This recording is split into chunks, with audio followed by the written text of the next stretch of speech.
Hey YouTube, Spider G back here this morning. I wanted to talk about these Gonzos. Man, they are very well built. These are very inexpensive. They're in D2. I believe that's right. Yeah, D2. This is the FH12. And I believe this one is this is the 12 and this is the 13. So FH12 and FH13. I put some remarkable edges on them last night. I was practicing on getting knives with quite a belly on them, so I was able to achieve that. It's just a little bit more lifting of your elbow, and it's not difficult at all. I was actually able to get it quite well. That is very sharp. It comes straight down to a very good slicey edge, and it is incredibly there's no juice whatsoever. There's probably shavings. I'm taking these apart right now, but you can see the FH12 is incredibly smooth on this one. This one is too, but with that type of wash, that rough, it's a little bit more not gritty, but like you could hear it. But I do have it cranked down. This one's cranked down too, but it's just the way this one is built. This one is just smooth. But not to make a long video, but this is the edges. It's a very good. Just glides through this paper, man. It's just awesome. So it's one of those. It's one of those ones where you put an edge on it, and you know, it wasn't. I always tried my best on each one, and this one did come out pretty good. I did find on both of them uneven grinds on the apex here, and on this one had a little bit of a burnt edge on this part here. So I had to take a little bit of steel to get past that, but it evened it all out. So there's the edge. You can see it comes all the way down. It's pretty nice. Hits the tip. It's pretty much even throughout. Very nice. Very sharp. He's very... And the great thing is, I mean, Gonzo may make very similar or basically, you know, copies of other knives that look very similar, and you know, we know what they're doing, but they have no shame in it, and it's whatever's, you know. I mean, it's not the real thing, you know, if they do, but it's still an amazing knife. I mean, you have lefty friendly, they're T6 screws, but even with that, it's fine. This is deep carry. If you're gonna have, it's more deep carry than some knives. I mean, here's the bug out. You got about as much deep carry as the buck out, right? So this is much more expensive, especially with the titanium and M390 scales and the modifications I did to this thing. Not that they were crazy, but this is an under $20 knife. I mean, this is dead nut centered. It's smoother. I mean, it's just incredible deal for what Gonzo does. That's why I like the Adamante. That one's pretty good. I'm not a fan of all of Gonzo's stuff, but these particular 12 and 13s I was looking for. So here is the 13, which is in sort of a dark wash. It's also D2, and it also has a really good edge. I just took my time on this and made it insanely sharp. So, with that being said, we're gonna go ahead and clean these out and try to make this a short, or not a incredibly long video, but we're gonna make this, clean this out since we already have pivots on this side. All right.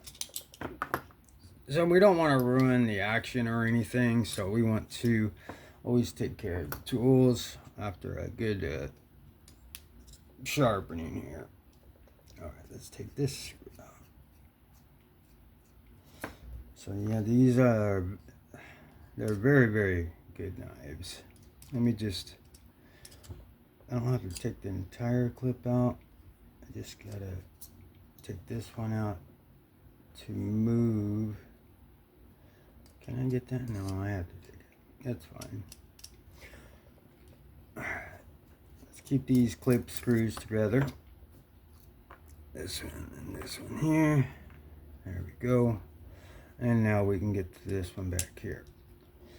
A little bit of hardware, but as long as the screws themselves seem pretty deep. So that in itself is pretty cool. That if it is T6, these are very deep screws. So, and they're even running on steel bearings. I mean, I wonder if I should put some, well,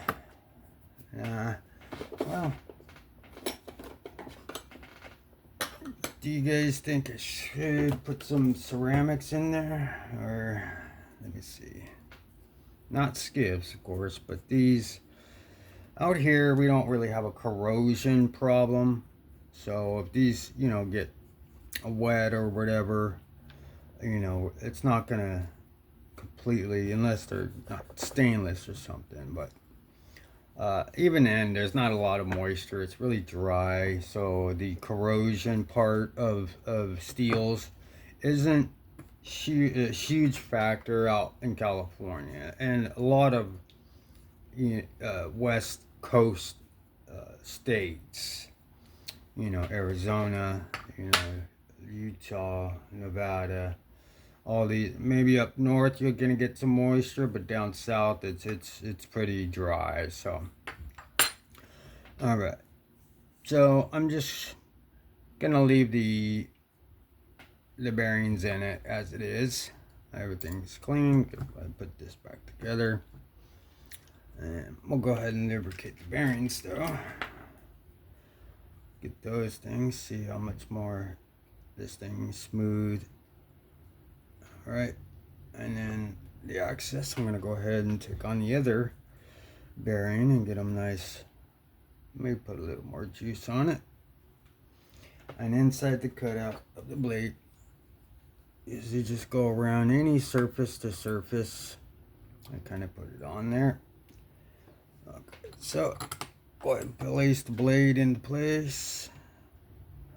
You could put some juice in here if you want, but I usually use just a heavy, or I lubricate the bearings, but then I put heavy in the detent ball and hole. So let's make sure everything's out of there, and it's got pretty deep hole in there. All right, just a little dab, a little dot over the detent ball and in the hole. So you could drag this heavy around this track that the bearings have made.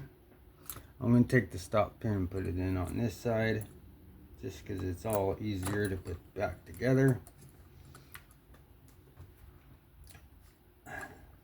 Okay, so that thing was rolling away from me here.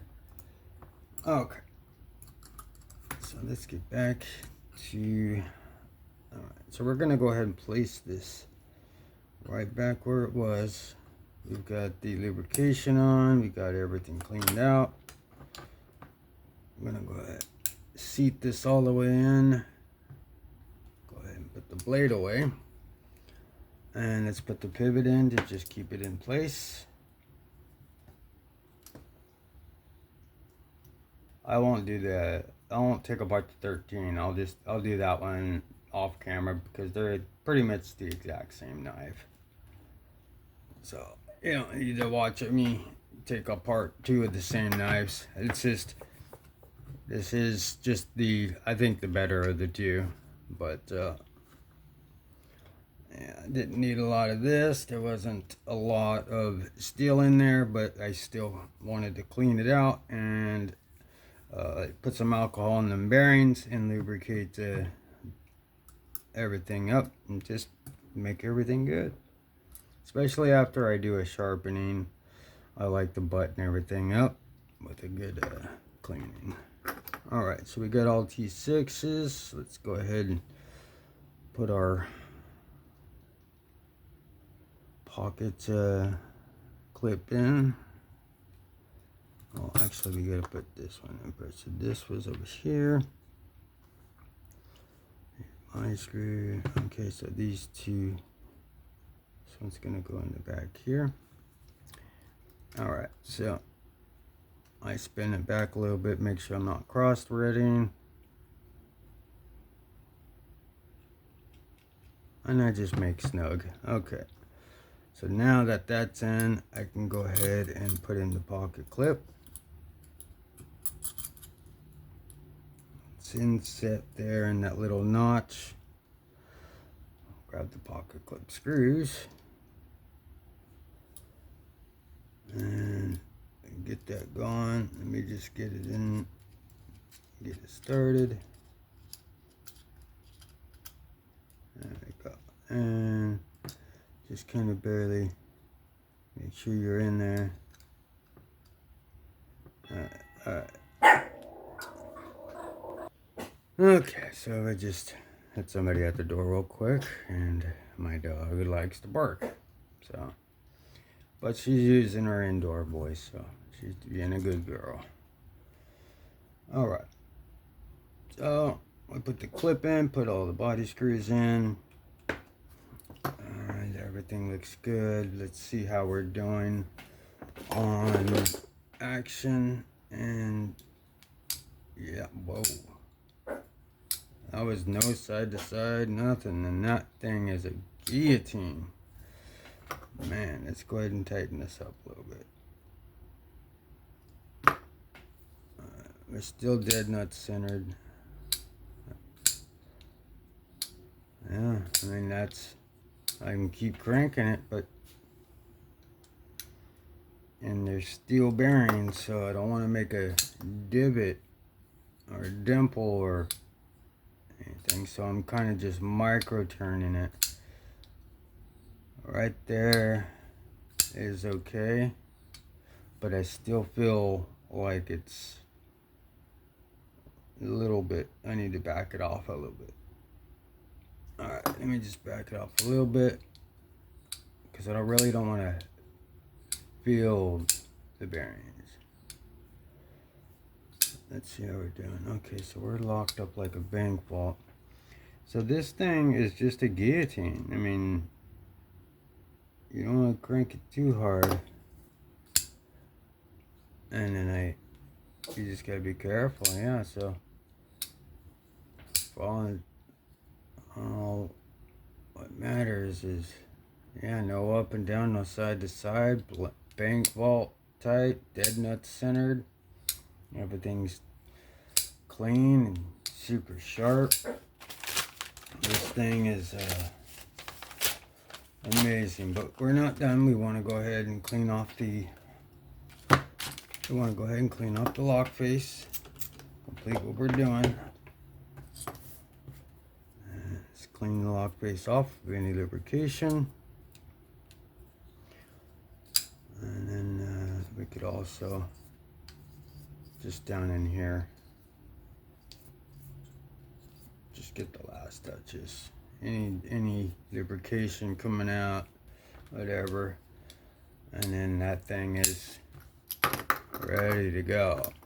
I'll do the this one off camera.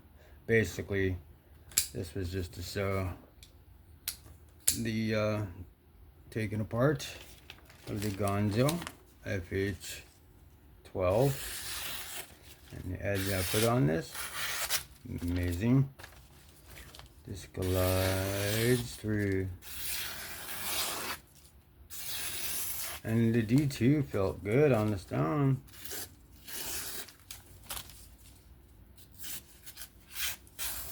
Yeah, these came out pretty good. Very nice. All right, so that was the cleaning, disassembly, and cleaning maintenance of the GANZO FH12. This thing is smooth as all hell, sharp as all hell, and this thing is